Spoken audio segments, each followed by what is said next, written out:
This is our, would be, I guess, our seventh Quad 1 opportunity, or maybe our eighth. Yeah. So, but the mirror image here is that Purdue and Auburn have both played as tough a schedule as anybody in the country.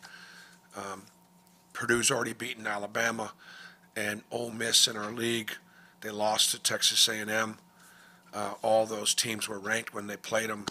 They've got a great win over Maryland and NC State. So they played a really tough schedule. I want to thank Matt Painter, regardless of the outcome, before we even play, in the sense that in the preseason, Mike Burgomaster worked really hard on our non-conference schedule, and we thought we had a veteran team. We thought we could have a good team, so we wanted to try to play as tough a schedule as we possibly could. But it doesn't happen without the cooperation of Matt Painter, who says, "I'm willing to come to Birmingham first. You guys come back to Indianapolis next year," or Calvin Sampson saying, "Hey, you guys come down to Houston and we'll come back to Birmingham the following year." And so I just want to thank my fellow coaches who've got such great respect. Calvin Sampson, Matt Painter, doesn't get any better than that. Only thing with Matt is I'm old enough to have recruited him when he was in high school in Indiana, and he went to Purdue, and I was an assistant in Iowa. And he's already become even though I recruited him, he's already a dean of like the coaches in the Big Ten, along with Tom Izzo. And so it tells you how old I am to have recruited a guy that's already the dean of the coaches in the Big Ten. That's really something. But Matt's one of the best in the business, both on and off the court, with everything they do and the culture of their program, and so on and so forth. They got 5 great starters, and a couple of the Player of the Year candidates. Braden Smith is the Big Ten preseason Player of the Year. Analytically, he's the best point guard in the country, just from a standpoint of his tremendous assist turnover ratio, his 3-point percentage, just the way he just plays the game the right way. He's so much fun to watch.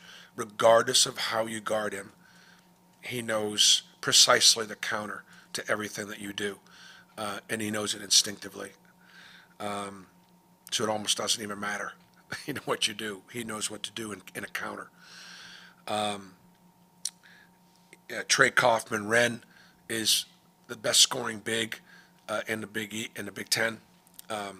He is, he's just got great hands. He's got great feet, got great touch. He's an old school, back to the basket inside player. That they do a great job, getting him, touches, and they do a great job in their transition ball screen stuff and the different things that they do with him. And then, Fletcher Lawyer is one of the best shooters in college basketball. Just the way he plays, and he's developed some mid-range stuff and some ability to take the ball off the floor. Marlene she's so on top of her game when it comes to pregame notes that she will be intrigued by this. That Fletcher Lawyer's mom, Katie Lawyer, was the volleyball coach at Southern Indiana back in the late 1800s. Back in the like the 1996, 97, 98 time framework. Her husband, John Lawyer, was the head basketball coach at Wabash Community College down in Southern Illinois. He later went on to be, and was a great NBA coach and NBA front office guy. And so Fletcher was not born in Evansville, but I knew his parents before he did.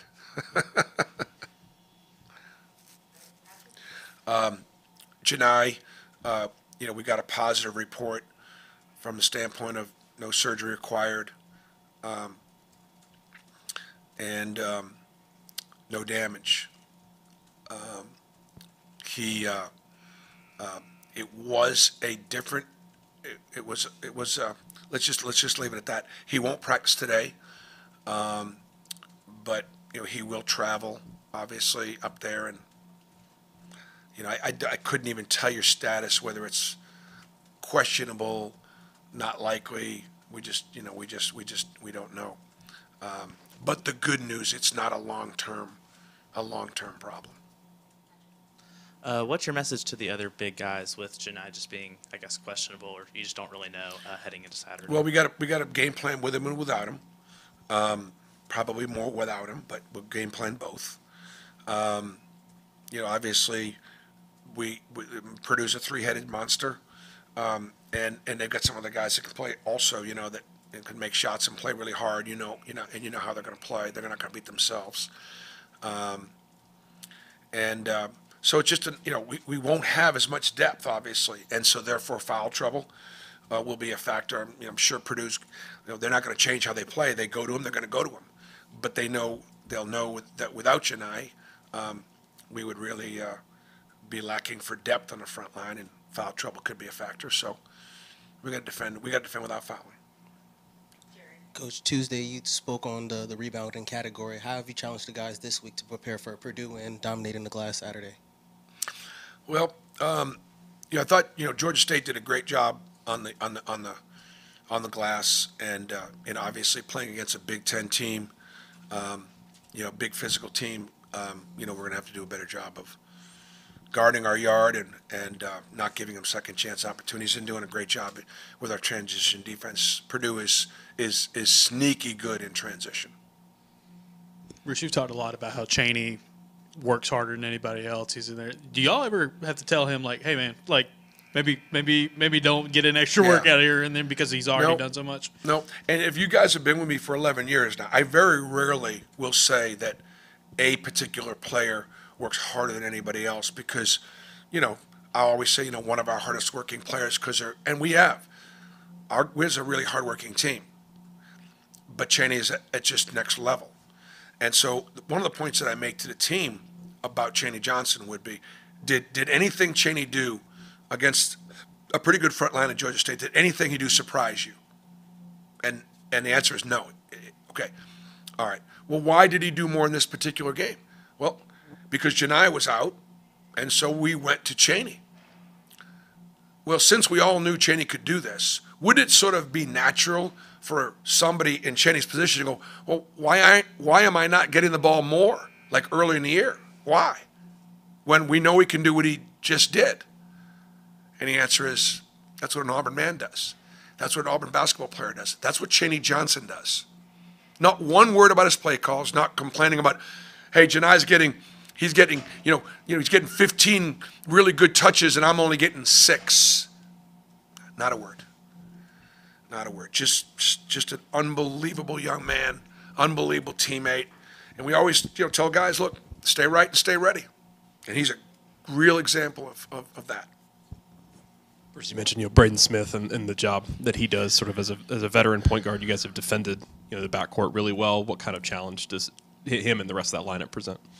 I mean, he just he's got to be a feature part of your game plan and how you guard him, and I'm excited for our guards. Like if this team has a chance, to continue to play at a high level, our guards will have to continue to guard like we've been guarding. Now, where it's going to be obviously another challenge against Purdue, but that might be one thing that we might be doing better this year, is guarding overall, and certainly our guards have done a really nice job. And Denver leads that off. Chad Baker, Miles Kelly has always been a 3 guy. And now he's showing that he can be a 3-and-D guy. He's, and our freshman Tahad has improved so much. Shakai's improved defensively. Chris Moore's solid defensively as a guard spot. So if we can continue to guard like we've been guarding in the backcourt, it's going to really help this team continue to have a chance to win. Yeah, Bruce, their center, their big man they're playing through. Not a guy as big as the guys they've had in the past like Edey, but still is just as good of a scorer. what does he bring to the table? Like, why has he been so effective? Well, he's And got then great we'll- hands. He's big, strong. He's wide. He does a great job of sealing.